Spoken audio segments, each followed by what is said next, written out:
dia mengambil masa depanku, martabatku. Dia pikir air mataku adalah kelemahan.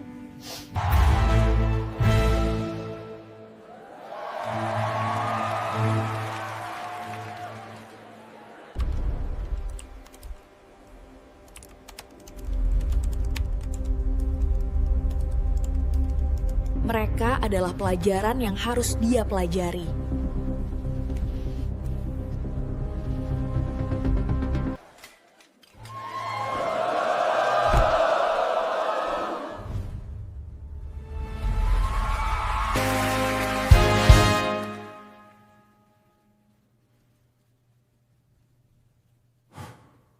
Pesta yang indah, benar-benar tak terlupakan. Dibayar dengan pinjaman 450 juta rupiah. Aset Bapak Bima telah dibekukan oleh mantan istrinya, Ibu Aisyah.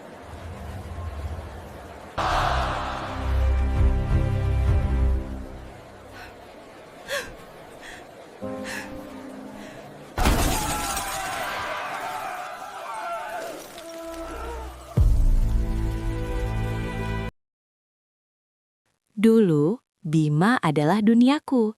Sesederhana itu, namun juga serumit itu.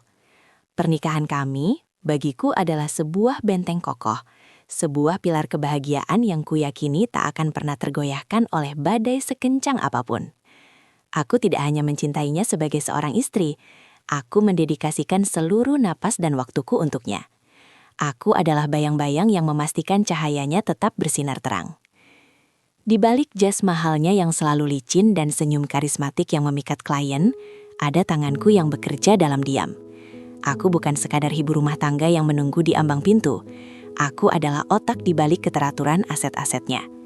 Bertahun-tahun aku mempelajari akuntansi tingkat lanjut, hukum bisnis, hingga manajemen risiko hanya untuk memastikan kerajaan kecil yang kami bangun, atau lebih tepatnya yang kupikir adalah milik kami bersama, tetap berdiri tegak. Aku memahami seluk-beluk jaringan keuangannya, bahkan lebih baik daripada Bima sendiri. Aku tahu kemana setiap rupiah mengalir, di mana investasi ditanam, dan bagaimana memutar modal agar masa depan kami terjamin. Itu adalah bentuk cintaku, sebuah dedikasi total tanpa syarat. Namun, kenaifan adalah dosa terbesarku. Aku terlalu sibuk membangun pondasi, hingga tak sadar bahwa atap di atas kepalaku sedang digerogoti rayap. Nama rayap itu adalah Kirana. Awalnya, dia hanyalah nama yang samar di antara tumpukan lapoan pengeluaran kantor yang kuperiksa. Biaya entertainment, perjalanan dinas luar kota, label-label standar yang biasanya tak mencurigakan. Namun, naluriku yang terbiasa membaca pola angka mulai menangkap anomali. Frekuensinya terlalu sering, lokasinya terlalu eksotis untuk urusan bisnis properti biasa. Dan ketika aroma parfum yang asing mulai menempel di kemeja Bima, aroma manis yang menyengat, berbeda jauh dari aroma lavender lembut yang biasa kupakai, duniaku mulai bergetar. Konfrontasi malam itu masih terekam jelas di ingatanku, setajam irisan silet di kulit yang tipis. Ruang kerja Bima yang biasanya hangat terasa sedingin kamar mayat. Aku melemparkan bukti reservasi hotel dan mutasi rekening yang mencurigakan ke atas meja mahoninya. Jelaskan ini, Mas. Suaraku bergetar, bukan karena takut, tapi karena menahan ledakan di dada. Bima tidak terkejut. Dia bahkan tidak repot-repot untuk terlihat bersalah. Dia hanya menatapku dengan sorot mata yang tak pernah kulihat sebelumnya. Sorot mata penuh keangkuhan, seolah aku adalah karyawan magang yang sedang meributkan hal sepele. Dia menyesap sisa kopinya dengan santai, lalu menyandarkan punggungnya di kursi kulit yang empuk. Kau terlalu kaku, Amara, ucapnya datar. Itulah masalahmu. Kau selalu berkutat dengan angka, dengan aturan, dengan logika. Kau lupa bagaimana caranya menjadi wanita yang menyenangkan. Kalimat itu menghantamku lebih keras daripada tamparan fisik. Aku yang menghabiskan malam-malam panjang mengurus pajak perusahaannya agar dia bisa tidur nyenyak, dituduh tidak menyenangkan. Kirana, Bima menyebut nama itu dengan nada lembut yang membuat perutku mual. Dia memberiku ruang untuk bernapas. Dia tidak bertanya tentang margin keuntungan atau audit tahunan saat aku pulang. Dia membuatku merasa hidup. Jadi, pengabdianku selama 10 tahun ini tidak berarti apa-apa bagimu. Aku mengurus segalanya agar kau bisa sukses seperti sekarang, Mas. Teriakku. Air mata mulai mengaburkan pandanganku. Bima berdiri, merapikan kerah kemejanya, lalu menatapku dengan senyum sinis. Kau tidak melakukannya untukku, Amara. Kau melakukannya untuk egomu sendiri. Kau suka mengontrol, kan? Kau suka merasa pintar dengan menguasai keuanganku. Tapi asal kau tahu, tanpa pesonaku, semua hitunganmu itu hanya kertas sampah. Malam itu, sesuatu dalam diriku mati. Bukan cintaku. Cinta itu sudah hangus terbakar detik itu juga. Tapi rasa hormatku pada diriku sendiri karena telah mencintai pria serendah dia. Kirana tidak butuh waktu lama untuk menampakkan diri. Dia muda, cantik dengan cara yang provokatif, dan memiliki tatapan mata yang seolah berkata, "Aku menang." Dia masuk ke dalam hidup kami bukan dengan rasa malu, melainkan dengan dagu terangkat, berlindung di balik punggung Bima yang melindunginya bak piala berharga. Mereka bahkan tak berusaha menyembunyikan kemesraan di depan umum, seolah perasaanku adalah debu yang tak kasat mata. Proses perceraian itu berjalan cepat dan menyakitkan. Bima, dengan segala arogansinya, menggunakan pengacara termahal untuk memastikan aku tidak mendapatkan banyak hal. Dia lupa siapa yang dia hadapi. Dia lupa bahwa akulah yang menyusun struktur aset-aset itu. Namun, pada titik itu, aku sudah terlalu lelah. Lelah bertarung, lelah melihat wajahnya yang tanpa penyesalan, dan lelah mendengar rumor bahwa Kirana kini sudah hamil. Alasan utama mengapa Bima mendesak perpisahan ini. Hari penandatanganan surat cerai tiba. Ruangan pengadilan agama terasa pengat. Bima duduk di seberangku. Di sampingnya ada Kirana yang tersenyum tipis sambil mengelus perutnya yang belum terlihat membuncit. Bima menatapku sekilas, tatapan meremehkan seolah berkata bahwa aku adalah masa lalu yang membosankan. Tanda tangan saja, Amara, jangan mempersulit keadaan. Kau tahu kau tidak akan menang melawanku, bisik Bima saat menyodorkan pulpen. Aku menatap pulpen hitam di atas meja itu. Tanganku gemetar, bukan karena ragu, tapi karena menahan amarah yang membeku menjadi dendam. Aku mengambil pulpen itu. Dalam hening, aku menggoreskan tanda tandang yang mengakhiri 10 tahun hidupku. Detik pena itu terangkat dari kertas. Aku bukan lagi istri Bima. Aku adalah orang asing yang dibuang. Bima tersenyum lebar, merangkul Kirana dengan bangga, lalu berjalan keluar ruangan tanpa menoleh sedikit pun padaku. Semoga kau bahagia dengan pilihanmu, Mas. Gumamku lirih, nyaris tak terdengar di antara hiruk-pikuk pengunjung sidang. Aku berdiri, merapikan blazerku. Mereka pikir ini adalah akhir. Bima pikir dia telah memenangkan segalanya. Wanita baru, kebebasan, dan kekayaannya. Dia pikir aku akan hancur dan menghilang di telan bumi, meratapi nasib sebagai janda yang dicampakkan. Dia salah besar. Saat aku melangkah keluar dari gedung pengadilan, matahari bersinar terik, menyilaukan namun entah mengapa terasa membebaskan. Luka ini nyata, perihnya menusuk sampai ke tulang. Janji suci yang kami ikrarkan dulu telah dikhianati dan diinjak-injak tanpa ampun. Tapi di balik rasa sakit ini, ada satu hal yang Bima lupakan. Aku masih memegang kunci ingatan tentang setiap celah dalam jaringan keuangannya. Pengetahuanku bukan sekedar masa lalu, itu adalah senjata yang belum kutarik pelatuknya. Aku menandatangani surat itu bukan untuk menyerah, tapi untuk mundur selangkah, menyusun kembali kepingan diri, dan mempersiapkan panggung baru. Babak ini mungkin berakhir dengan air mataku, tapi kisah ini belum selesai. Awal mula lukaku adalah akhir dari ketenangan hidup mereka. Keheningan di rumah ini bukan lagi musuhku. Dulu, sepi adalah hantu yang mencekik leherku setiap kali Bima tak pulang, membiarkan imajinasiku liar membayangkan dia dalam pelukan wanita lain. Namun, malam ini, sepi adalah sekutu. Di atas meja mahoni yang dulunya menjadi tempat Bima menandatangani kontrak-kontrak bisnisnya, kini terhampar laptopku yang menyala redup dan segelas anggur yang belum tersentuh. Aku tidak sedang meratapi nasib atau menangisi surat cerai yang tintanya bahkan belum sepenuhnya kering di ingatanku. Tidak, malam ini aku sedang bekerja. Bima selalu memandangku dengan sebelah mata. Di dunianya yang dipenuhi ambisi maskulin dan kesepakatan bernilai miliaran, aku hanyalah ornamen. Istri yang cantik untuk dipamerkan di acara gala, ibu yang baik untuk anak-anak, dan manajer rumah tangga yang efisien. Dia lupa satu hal vital. Selama 10 tahun pernikahan kami, akulah yang merapikan kekacauan finansialnya.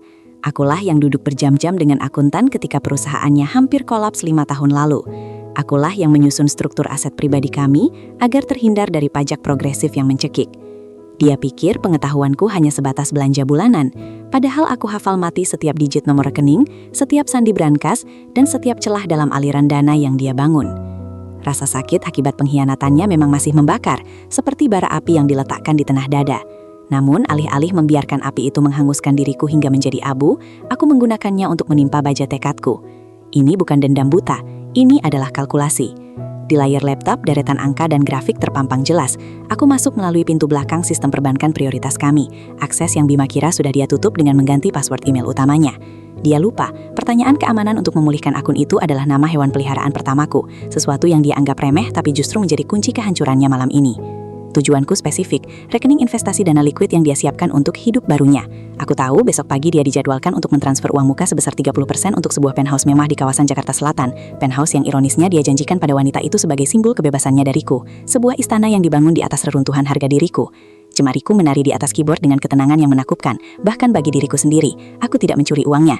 Itu akan menjadi tindak pidana yang bisa dia gunakan untuk menyerang balik. Tidak, aku melakukan sesuatu yang jauh lebih elegan dan menyakitkan. Aku menggunakan hakku sebagai pemilik rekening bersama. Status yang belum resmi dicabut oleh bank karena kelalaian Bima sendiri dalam mengurus administrasi untuk mengajukan pembekuan sementara dengan alasan aktivitas mencurigakan. Mari kita lihat seberapa tangguh kamu tanpa dompetmu, Mas. Gumamku lirih. Suara itu terdengar asing di telingaku sendiri. Dingin, datar, tanpa getaran emosi. Satu klik pada tombol konfirmasi. Sebuah jendela pop-up muncul, permintaan pembekuan aset sedang diproses. Akses akan ditutup 1x24 jam untuk verifikasi keamanan. Selesai.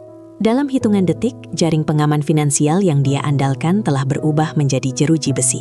Dia tidak akan bisa menarik Rp1 pun, tidak bisa melakukan transfer, dan yang paling memuaskan, kartu kredit Black Card miliknya akan ditolak saat dia mencoba menggeseknya besok. Ini adalah proteksi diri. Aku harus memastikan bagianku dan anak-anak tidak dilarikan untuk membiayai gaya hidup barunya sebelum pembagian Gonobini diputuskan pengadilan secara final. Pagi datang dengan sinar matahari yang terasa lebih tajam.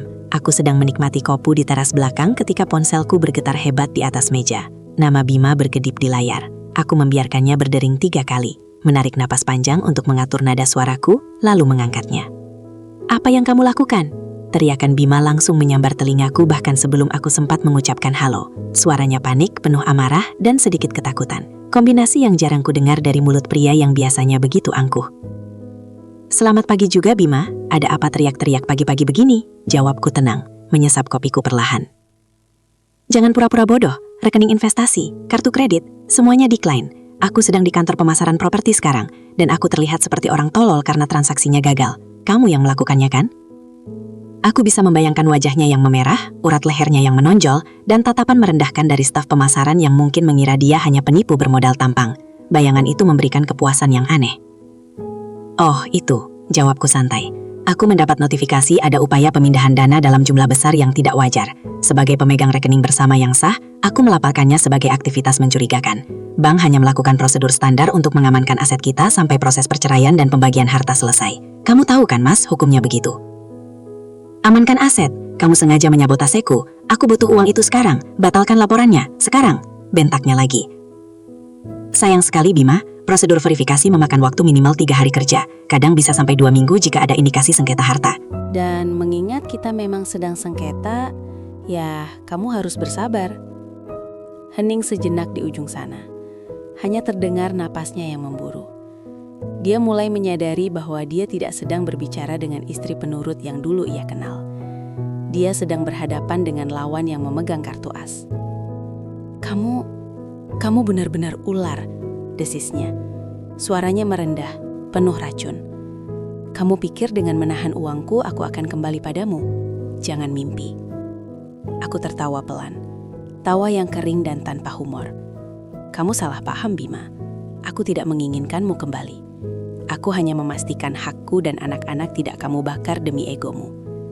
Pelajaran pertama hidup tanpaku, belajarlah mengatur keuanganmu sendiri dengan benar. Selama ini aku yang menutup lubang-lubang keborosanmu. Sekarang, good luck." "Aku akan menuntutmu," ancamnya. "Silahkan, pengacara kita bisa berdebat soal itu. Tapi ingat, setiap kali kamu mencoba mencairkan aset bersama tanpa persetujuanku, aku akan ada di sana. Satu langkah di depanmu, membekukan semuanya lagi. Ini bukan ancaman, Bima. Ini janji. Aku putus sambungan telepon itu tanpa menunggu balasannya. Tangan yang memegang ponsel sedikit gemetar. Bukan karena takut, tapi karena adrenalin. Rasa sakit di dadaku belum hilang. Mungkin butuh waktu lama untuk sembuh.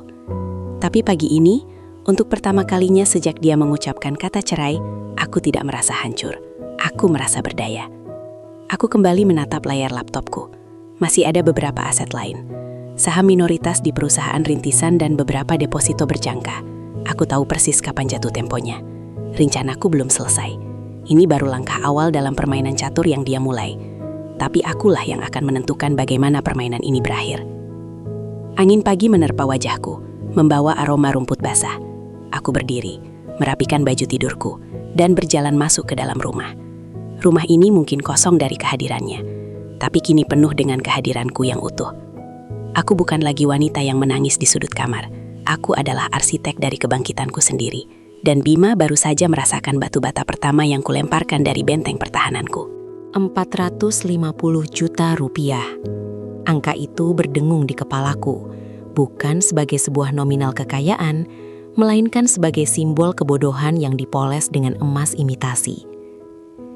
Berita tentang pesta pernikahan Bima dan Kirana menyebar cepat, merambat melalui grup percakapan dan status media sosial teman-teman lama yang bermuka dua. Foto-foto kemegahan itu membanjiri layar ponselku, memaksaku menatap realitas yang mereka ciptakan di atas puing-puing hatiku. Bagi dunia luar, ini adalah perayaan cinta sejati. Sebuah dongeng modern di mana sang pangeran akhirnya menikahi putri impiannya di sebuah ballroom hotel bintang 5 yang sewanya saja bisa membiayai hidup seseorang selama bertahun-tahun. Tapi bagiku, ini adalah panggung sandiwara paling mahal yang pernah kupersaksikan. Aku duduk di kursi kerjaku yang dingin. Ruangan remang-remang hanya diterangi cahaya laptop. Kontras sekali dengan cahaya lampu kristal yang kupastikan sedang membanjiri aula pernikahan mereka saat ini. Aku bisa membayangkan aromanya, campuran parfum mahal yang menyengat, aroma bunga lili segar yang diterbangkan dari luar negeri, dan bau kemunafikan yang menguar dari setiap tamu yang hadir. Mereka pasti sedang tertawa sekarang.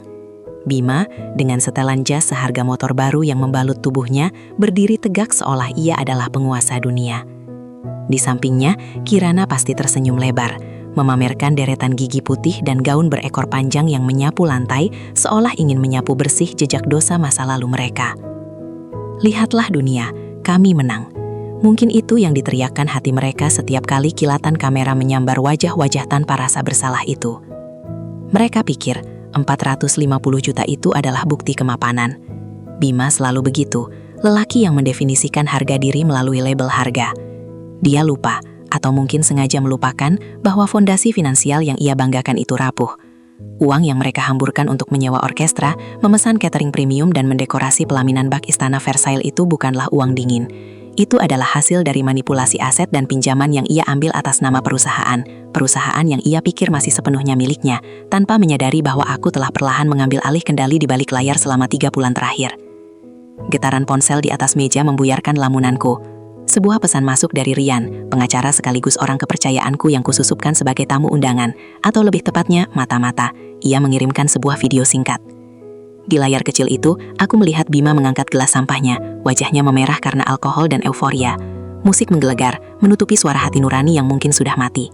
Kirana bergelayut manja di lengannya, menatap tamu undangan dengan tatapan penuh kemenangan, seolah berkata, "Dia milikku sekarang."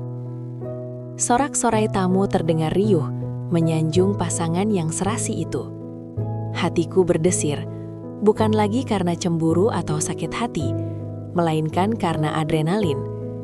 Mereka sedang menari di bibir jurang, dan mereka tidak tahu bahwa aku memegang tali pengamannya, siap untuk memotongnya kapan saja. Aku menarik napas panjang, merasai setiap detik ketenangan sebelum badai. Mereka tidak tahu bahwa pesta mewah ini adalah jebakan yang kusiapkan dengan sangat teliti. Bima, dalam keangkuhannya, menggunakan rekening perusahaan untuk melunasi vendor utama, hotel, catering, dan dekorasi, yang pembayarannya dijadwalkan cair tepat pukul 8 malam ini. saat resepsi sedang berada di puncaknya. Apa yang tidak Bima ketahui adalah, tepat pukul 7:59 tadi, aku selaku pemegang saham mayoritas baru yang sah secara hukum, telah membekukan seluruh akses keuangan perusahaan karena indikasi penggelapan dana. Nikmatilah Bima, bisikku pada layar laptop yang kini menampilkan grafik transaksi perbankan yang berwarna merah. Nikmati detik-detik terakhir kau merasa menjadi raja. Waktu menunjukkan pukul 8:10. Seharusnya, notifikasi transfer sukses sudah masuk ke ponsel manajer hotel dan vendor lainnya. Tapi yang terjadi pasti sebaliknya. Aku bisa membayangkan skenarionya dengan sangat jelas. Di sudut ruangan pesta yang bising itu, manajer hotel pasti sedang mengerutkan kening menatap tabletnya. Wajahnya yang semula ramah berubah tegang. Ia akan mencoba merefresh halaman mutasi rekening. Sekali, 2 kali, hingga kepanikan mulai merayap. Vendor catering akan mulai berbisik-bisik, menyadari bahwa pelunasan yang dijanjikan tidak kunjung tiba. Ponselku kembali bergetar. Rian menelpon. Aku segera mengangkatnya, menempelkan benda pipih itu ke telinga sambil memejamkan mata, bersiap mendengarkan musik terindah malam ini. Sudah dimulai. Suara Rian terdengar rendah, nyaris tertelan hingar-bingar musik di seberang sana. Manajer hotel baru saja naik ke pelaminan. Dia membisikkan sesuatu ke Bima. Wajah Bima, astaga, kau harus melihatnya. Pucat kasih seperti mayat. Senyum tipis terukir di bibirku. Lanjutkan. Bima mencoba tertawa. Sepertinya dia pikir itu kesalahan teknis. Dia mengeluarkan ponselnya, mungkin mau cek mobile banking. Tangannya gemetarin. Kelihatan sekali dari sini. Dan Kirana, dia mulai bingung. Dia menarik lengan Bima, bertanya ada apa. Tapi Bima menepisnya kasar. Bagus, gumamku dingin. Biarkan mereka merasakan panik itu. Apa vendor lain sudah bereaksi? Catering sudah berhenti mengeluarkan makanan tambahan. Beberapa pelayan mulai terlihat kaku. Sepertinya instruksi untuk menahan layanan sudah turun. Suasana mulai canggung. Tamu-tamu di barisan depan mulai sadar ada yang tidak beres. Musik masih main, tapi aura pestanya sudah berubah total. Ini kacau, Rin. Benar-benar kacau. Aku bisa merasakannya. Sensasi kemenangan yang jauh lebih memabukkan daripada anggur termahal sekalipun. 450 juta rupiah yang mereka banggakan, kini berubah menjadi jerat utang yang akan mencekik leher mereka malam ini juga. Tanpa pembayaran yang cair, pihak hotel memiliki hak untuk menghentikan acara atau menuntut pembayaran tunai saat itu juga. Dan aku tahu persis, Bima tidak punya uang tunai sebanyak itu. Seluruh kartunya terhubung dengan rekening yang baru saja kubekukan. Jangan tutup teleponnya, perintahku. Aku ingin mendengar saat musik berhenti. Di seberang sana, suara Rian terdengar berisik sejenak sebelum ia kembali berbicara. Manajer hotel memanggil keamanan. Sepertinya Bima mulai emosi. Dia berteriak, Rin. Dia berteriak bilang kalau dia punya uangnya. Tapi dia tidak punya, sahutku pelan. Dia tidak punya apa-apa lagi. Suara di latar belakang telepon berubah drastis. Musik yang tadinya menghentak tiba-tiba berhenti mendadak, menyisakan gema yang canggung di seluruh ruangan. Suara dengungan mikrofon terdengar menyakitkan, diikuti oleh suara Bima yang meninggi, terdengar samar namun jelas penuh amarah. "Saya akan tuntut kalian, ini kesalahan sistem," teriak Bima sayup-sayup melalui ponsel Rian. Lalu terdengar suara lain, suara Kirana yang melingking panik. "Mas, malu, semua orang melihat, bayar saja pakai kartu yang lain." Ah, Kirana yang malang.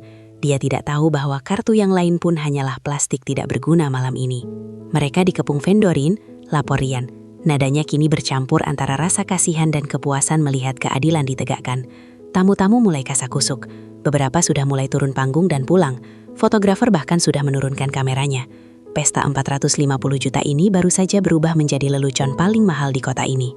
Aku membuka mata, menatap pantulan wajahku di layar laptop yang gelap. Tidak ada air mata. Tidak ada lagi rasa sesak yang selama setahun ini menghimpit dada. Malam ini, di balik tirai kemegahan yang mereka bangun, aku telah meruntuhkan tiang utamanya. Keangkuhan mereka, tawa palsu mereka, dan pameran kemewahan di atas penderitaanku, semuanya hancur dalam hitungan menit. "Cukup, Rian, kau boleh pulang," kataku, lalu memutus sambungan telepon. Ruang kerjaku kembali sunyi, tapi di kepalaku, gemuruh kehancuran mereka terdengar jauh lebih merdu daripada pesta manapun.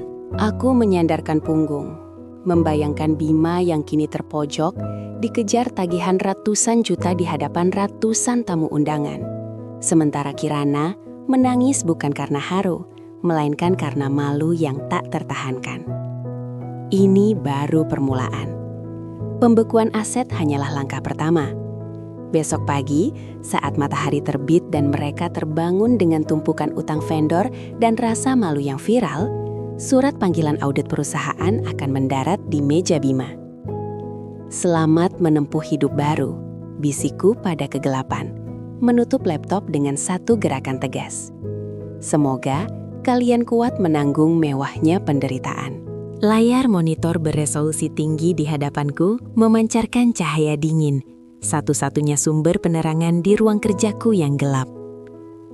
Di sana, ribuan kilometer dari tempatku duduk, sebuah pesta pernikahan megah sedang berlangsung. Bima, dengan setelan jas putih yang dijahit khusus dari desainer ternama, berdiri di pelaminan dengan senyum yang begitu lebar, seolah dunia berada dalam genggamannya. Di sampingnya, mempelai wanita tampak bersinar, tidak menyadari bahwa fondasi kehidupan baru yang dijanjikan suaminya dibangun di atas pasir hisap. Aku tidak ada di sana secara fisik, tapi aku bisa merasakan getaran kepanikan yang sebentar lagi akan menyelimuti aula itu. Jari-jariku mengetuk pelan permukaan meja kayu mahoni, mengikuti ritme detik jam dinding yang terasa semakin lambat. Ini adalah saatnya. Di layar, orkestra yang sedang memainkan simfoni klasik tiba-tiba berhenti, bukan karena lagu telah usai, melainkan karena sebuah gangguan yang disengaja. Senyap. Hening yang tidak wajar seketika menyergap ruangan ballroom Hotel Bintang 5 itu. Para tamu yang sedang asyik berbincang sambil memegang gelas kristal mereka menoleh kebingungan. Keheningan yang tiba-tiba itu pasti menarik perhatian semua tamu, seperti sebuah mantra pembeku yang dilemparkan ke tengah kerumunan. Aku bisa melihat Bima mengerutkan kening, menoleh ke arah band pengiring, mulutnya bergerak meneriakkan instruksi tanpa suara yang tak bisa kutangkap, namun gesturnya jelas menunjukkan kekesalan. Lalu, di sanalah dia. Dari pintu utama yang tinggi menjulang, muncullah seorang pria misterius.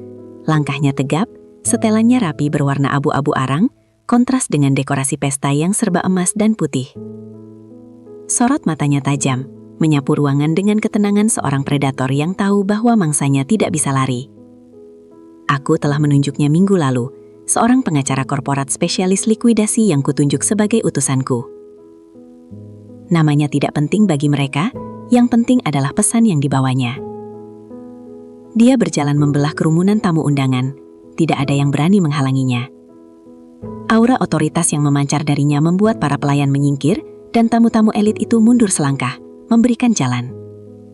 Bima, yang kini berdiri di tepi panggung, tampak mematung. Aku memperbesar tampilan kamera pada wajah Bima.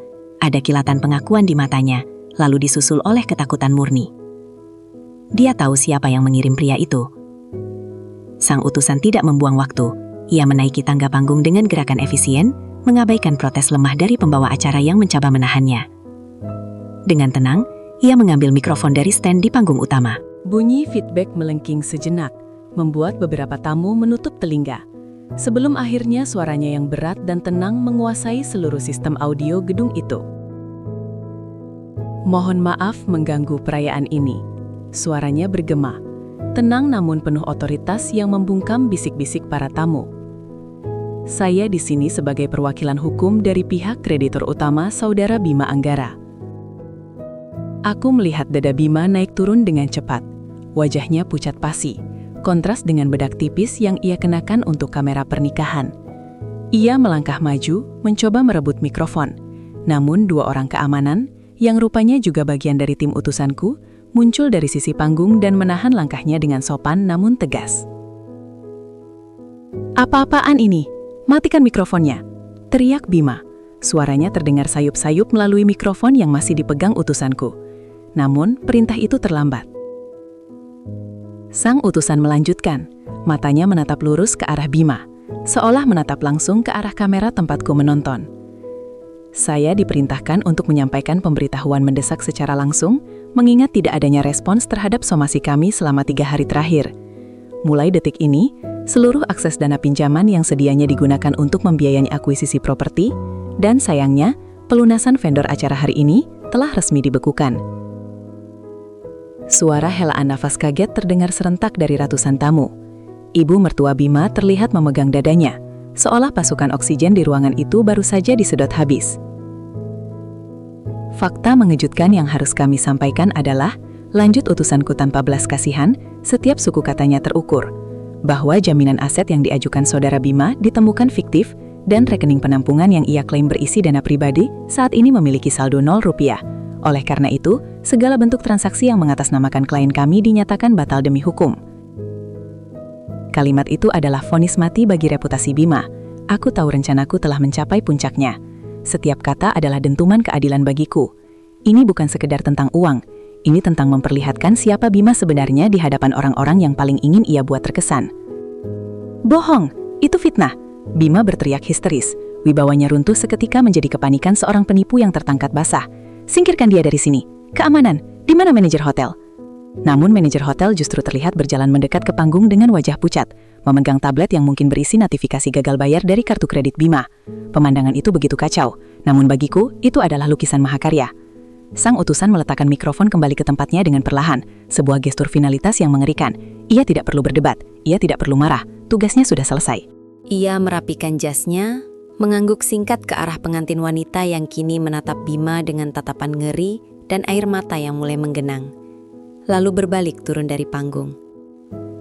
Kekacauan pecah di ballroom itu. Bisik-bisik berubah menjadi riuh rendah. Keluarga mempelai wanita mulai mengerubungi Bima, menuntut penjelasan. Ayah mertuanya, seorang pejabat terpandang yang sangat menjunjung tinggi harga diri, terlihat menuding wajah Bima dengan jari gemetar karena murka. Para vendor catering dan dekorasi mulai terlihat gelisah di sudut ruangan, menyadari bahwa bayaran mereka mungkin tidak akan pernah cair. Aku bersandar di kursi kerjaku, merasakan beban yang selama ini menghimpit dadaku perlahan terangkat. Selama bertahun-tahun, Bima telah memanipulasi kepercayaanku, menggunakan namaku untuk membuka pintu-pintu yang seharusnya tertutup baginya dan mencuri apa yang telah kubangun dengan susah payah. Dia pikir dia bisa melenggang bebas, menggunakan uang curian untuk membeli status sosial dan kebahagiaan instan. Dia lupa bahwa uang memiliki jejak, dan aku adalah orang yang paling tahu kemana jejak itu mengarah. Di layar, Bima tampak terduduk di lantai panggung, kepalanya tertunduk dalam-dalam. Ia hancur, bukan oleh kekerasan fisik, melainkan oleh kebenaran yang ditelanjangi di saat ia paling rentan. Cahaya blitz kamera fotografer, yang mungkin tidak sadar atau justru terlalu sadar akan nilai berita momen ini, terus menyambar-nyambar, mengabadikan keruntuhan seorang pria yang terlalu serakah untuk menyadari posisinya. Aku meraih gelas di mejaku, mengangkatnya sedikit ke arah layar monitor sebagai bentuk penghormatan ironis. Selamat menempuh hidup baru, Bima. Gumamku pelan pada ruangan kosong itu. Semoga kau menikmati hadiah pernikahanku. Layar monitor itu kemudian kukumatikan. Ruang kerjaku kembali gelap gulita, hanya menyisakan keheningan yang jauh lebih menenangkan daripada musik pesta manapun. Keadilan telah ditegakkan, dingin dan tak terbantahkan, persis seperti petir yang menyambar di siang bolong. Sekarang, saatnya aku kembali membangun apa yang sempat ia coba hancurkan. Aku berdiri di sudut terjauh ballroom. Separuh tubuhku tersembunyi di balik pilar besar berhiaskan bunga lili putih yang mulai layu. Di tanganku, segelas sparkling water terasa dingin, kontras dengan darahku yang mendidih panas oleh antisipasi. Dari sini, aku memiliki pandangan sempurna ke arah pelaminan yang megah itu. Bima berdiri gagah dengan setelan jas abu-abu perak, sementara Kirana tampak seperti boneka porselen dalam gaun pengantin berekor panjang yang menyapu lantai. Mereka tersenyum, melambaikan tangan, dan menerima ucapan selamat seolah dunia adalah milik mereka berdua. Bagi mata orang awam, ini adalah pernikahan impian. Namun bagiku, ini adalah sebuah bom waktu yang detiknya tinggal menghitung mundur. Musik orkestra mengalun lembut, memainkan lagu cinta klise yang seakan mengejek kecerdasanku. Aku melihat Bima membisikkan sesuatu ke telinga Kirana, membuat wanita itu tertawa kecil dengan gaya yang dibuat-buat. Ah, betapa piawainya mereka bersandiwara. Mereka pikir mereka telah lolos. Mereka pikir kepergianku 3 bulan lalu adalah tanda kekalahan, sebuah penyerahan diri yang menyedihkan. Mereka tidak tahu bahwa aku tidak pernah benar-benar pergi. Aku hanya mundur selangkah untuk membidik dengan lebih tepat. Tiba-tiba, seorang pria paruh baya dengan kemeja batik formal, manajer catering utama, berjalan membelah kerumunan tamu dengan langkah tergesa-gesa. Wajahnya merah padam, rahangnya mengeras. Ia tidak menuju ke meja prasmanan untuk mengecek makanan, melainkan langsung menaiki tangga pelaminan. Musik belum berhenti, tapi beberapa tamu di barisan depan mulai menyadari ketegangan itu. Aku menahan napas. Inilah saatnya. Manajer itu tidak membuang waktu. Ia menyambar mikrofon dari tangan MC yang sedang bersiap mengumumkan sesi potong kue. Suara feedback yang melengking tajam memekakkan telinga, seketika mematikan alunan biola dan percakapan ratusan tamu. Keheningan yang menyusul terasa mencekik. "Mohon maaf mengganggu pesta Anda." Suara manajer itu bergetar karena amarah yang ditahan, menggema ke seluruh penjuru ruangan. Tapi kami dari pihak catering, dekorasi, dan gedung baru saja menerima konfirmasi dari bank. Semua cek pelunasan yang diberikan oleh saudara Bima dan saudari Kirana, kosong. Kalimat itu jatuh seperti giotin. Detik itu, waktu seolah berhenti. Aku melihatnya. Pemandangan yang selama ini hanya bisa kurekayasa dalam mimpi-mimpi liarku. Wajah Bima yang tadinya merona karena sanjungan seketika berubah pucat pasi, seputih kertas tisu. Matanya terbelalak, mulutnya sedikit terbuka namun tak ada suara yang keluar. Di sebelahnya, senyum Kirana luntur dalam sekejap, digantikan oleh ekspresi horor murni. Ia menoleh kaku ke arah Bima. Tangannya mencengkeram lengan jas pria itu begitu keras hingga buku-buku jarinya memutih. "Apa maksud Bapak?" Suara Bima akhirnya terdengar, lemah dan pecah. Namun mikrofon di tangan manajer itu menangkapnya dengan jelas. "Itu pasti kesalahan bank. Saya akan urus besok." "Besok?" Manajer itu tertawa sinis. Suaranya menggelegar. "Anda sudah menunda pembayaran sejak DP pertama dengan ribuan alasan. Kami sudah cukup bersabar. Jika tidak ada pembayaran tunai atau transfer detik ini juga, kami akan menarik semua layanan." Seolah dikomando, kekacauan yang terstruktur mulai terjadi. Pintu samping ballroom terbuka kasar. Puluhan pramusaji yang tadinya berdiri sopan, kini mulai bergerak agresif. Mereka tidak lagi menuangkan minuman atau mengangkat piring kotor.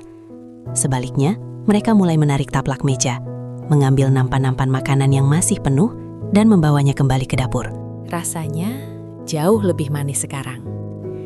Inilah kenyataan di balik gaya hidup mewah mereka. Bima yang selalu meminjam uangku dengan janji manis, dan Kirana yang merebutnya dariku karena mengira Bima adalah tambang emas. Mereka berdua hanyalah parasit yang saling memakan. Dan malam ini, inangnya telah memutus suplai darah. Di tengah lantai dansa, fotografer utama, yang kukenal sangat profesional dan mahal, menurunkan kameranya. Ia memberikan isyarat pada timnya untuk berhenti memotret. "Packing guys," perintahnya lantang. "Klien default, kita tidak kerja bakti malam ini."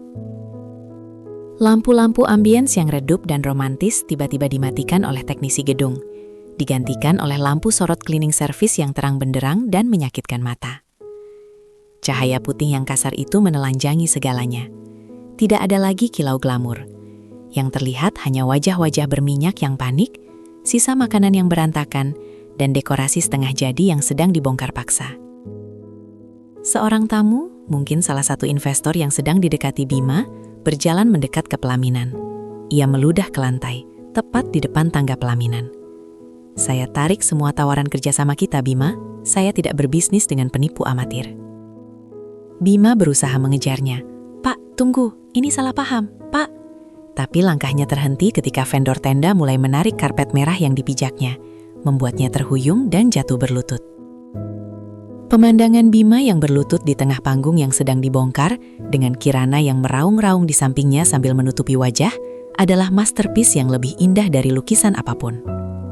Orang tua mereka sibuk saling menyalahkan di bawah panggung, menciptakan tontonan drama keluarga yang gratis bagi para tamu yang masih bertahan hanya untuk melihat kehancuran ini. Tagihan-tagihan mulai berterbangan secara harfiah. Koordinator wedding organizer yang tampak stres melempar tumpukan faktur ke arah Bima. "Bayar sekarang atau kami tahan KTP dan mobil Anda." Aku meletakkan gelasku di meja terdekat. Tugasku sudah selesai. Tidak, sebenarnya aku tidak melakukan apa-apa malam ini. Aku hanya berhenti menjadi penyelamat mereka. Aku hanya membiarkan konsekuensi dari keserakahan mereka mengambil alih kemudi. Saat aku melangkah menuju pintu keluar, melewati para tamu yang berdesak-desakan ingin pergi, aku sempat menoleh sekilas. Mata Bima, yang liar mencari pertolongan di tengah kerumunan, tiba-tiba bertemu dengan mataku. Ia terpaku. Aku melihat pengakuan di matanya. Dia sadar aku ada di sini. Dia sadar bahwa akulah satu-satunya orang yang bisa menyelamatkannya, seperti yang selalu kulakukan dulu. Tapi dia juga melihat senyum tipis di bibirku. Senyum yang mengatakan, "Nikmati pestamu, sayang." Bima mencoba membuka mulutnya, mungkin untuk memanggil namaku, tapi suaranya tenggelam oleh teriakan vendor sound system yang mulai mencabut kabel-kabel speaker, menciptakan bunyi duk keras yang mematikan sisa-sisa martabat pesta itu. Aku berbalik dan berjalan keluar ke lobi hotel yang sejuk dan tenang. Di belakangku, suara kehancuran masih terdengar riuh, tapi bagiku, itu adalah simfoni keadilan yang paling merdu. Sandiwara mereka telah berakhir. Layarnya telah diturunkan dengan cara yang paling brutal, dan aku adalah satu-satunya penonton yang memberikan tepuk tangan berdiri. Lampu gantung kristal di ballroom hotel berbintang 5 itu memantulkan cahaya yang menyilaukan, seolah berlomba dengan kilatan perhiasan yang dikenakan oleh para tamu undangan. Malam ini adalah perayaan ulang tahun perusahaan yang Bima banggakan. Perusahaan yang ia bangun di atas fondasi warisan ayahku, yang kemudian ia manipulasi kepemilikannya bersama Kirana. Mereka berdiri di sana, di tengah panggung kecil, memegang gelas champagne dengan senyum yang begitu lebar, seolah dunia berada dalam genggaman mereka. Aku berdiri di sudut ruangan, setengah tersembunyi di balik pilar marmer, memegang segelas air mineral. Tidak ada yang menyadari kehadiranku, atau lebih tepatnya, tidak ada yang peduli pada mantan istri yang dianggap sudah kalah telak dalam perceraian yang memalukan 6 bulan lalu. Aku mengenakan gaun navy berbotol leher tinggi, jauh dari kesan mencolok, namun cukup elegan untuk membaur. Malam ini bukan tentang aku yang ingin terlihat bersinar secara fisik. Malam ini adalah tentang cahaya kebenaran yang akan membakar habis topeng kemunafikan mereka. Terima kasih kepada semua yang hadir. Suara Bima menggema melalui pengeras suara, penuh percaya diri dan karisma palsu yang dulu pernah membuatku jatuh cinta. Tahun ini adalah tahun keemasan bagi kita. Keuntungan melonjak 300%. Dan tentu saja, ini semua berkat dukungan dari mitra terbaik saya, Kirana. Tepuk tangan bergemuruh. Kirana tersenyum malu-malu, menyandarkan kepalanya di bahu Bima dengan gestur posesif yang disengaja. Ia mengenakan gaun merah menyala, warna kemenangan, pikirnya. Ia menatap ke sekeliling ruangan dengan mata berbinar, menikmati status barunya sebagai nyonya besar. Posisi yang ia curi dengan tipu daya dan fitnah keji tentang kesehatan mentalku di pengadilan. Aku menatap jam tanganku. 3, 2, 1. Tiba-tiba, layar LED raksasa di belakang mereka yang tadinya menampilkan grafik penjualan berkedip. Musik latar yang lembut terhenti, digantikan oleh suara dengungan statis yang tajam, membuat beberapa tamu menutup telinga. Bima menoleh ke belakang dengan bingung, mengetuk mikrofonnya, mengira ini gangguan teknis biasa. "Maaf, sepertinya ada sedikit kendala teknis," ucap Bima dengan tawa canggung. Namun, layar itu tidak mati. Layar itu berubah hitam pekat sebelum menampilkan sebuah dokumen digital yang diperbesar. Itu bukan grafik saham. Itu adalah audit forensik. Ruangan yang tadinya riuh oleh percakapan basa-basi mendadak senyap. Hening yang mencekam. Dokumen di layar bergulir perlahan, menampilkan aliran dana ilegal dari rekening perusahaan ke rekening pribadi atas nama Kirana Larasati, serta bukti transfer suap kepada hakim yang menangani kasus perceraian kami. Angka-angka itu terpampang jelas, merah dan menyala, telanjang di hadapan ratusan pasang mata investor dan kolega bisnis mereka. "Apa ini?" pekik Kirana. Suaranya melengking panik. Ia mencoba menutupi layar dengan tubuhnya yang kecil, sebuah usaha yang sia-sia dan terlihat konyol. Belum sempat Bima menjawab, layar berganti lagi. Kali ini bukan dokumen, melainkan rekaman video CCTV dari ruang kerja Bima. Tanggalnya tertera jelas, 2 hari sebelum ayahku meninggal dunia karena serangan jantung. Dalam video itu, terlihat Bima dan Kirana sedang memalsukan tanda tangan ayahku pada surat pengalihan aset, sambil tertawa-tawa membahas bagaimana cara menyingkirkan aku setelah ayah tiada. Dia terlalu bodoh untuk sadar. Suara Bima dalam rekaman itu terdengar jernih, menggelegar ke seluruh penjuru ruangan. Setelah orang tua itu mati, kita ambil semuanya. Istriku itu cuma boneka. Bima di atas panggung tampak seperti orang yang baru saja tersambar petir. Wajahnya pucat pasi, bibirnya bergetar tanpa suara. Gelas campanya di tangannya jatuh, pecah berkeping-keping di lantai. Suaranya nyaring memecah keheningan horor yang menyelimuti ruangan. Aku melangkah keluar dari bayang-bayang pilar. Suara langkah sepatuku terdengar tegas di lantai marmer. Kerumunan tamu secara otomatis membelah jalan, memberikan ruang bagiku seolah aku adalah nabi yang membawa wahyu kehancuran. Mata mereka menatapku dengan campuran rasa ngeri dan takjub. Bima melihatku, matanya membelalak, dipenuhi ketakutan murni. "Sarah," desisnya. Suaranya terdengar lewat mikrofon yang masih menyala, gemetar hebat. Aku tidak perlu berteriak, aku tidak perlu marah-marah. Aku hanya berdiri di depan panggung, menatap mereka dengan ketenangan yang menakutkan. "Selamat ulang tahun perusahaan Bima," kataku pelan, namun cukup keras untuk didengar barisan depan. Atau haruskah aku bilang, "Selamat tinggal"?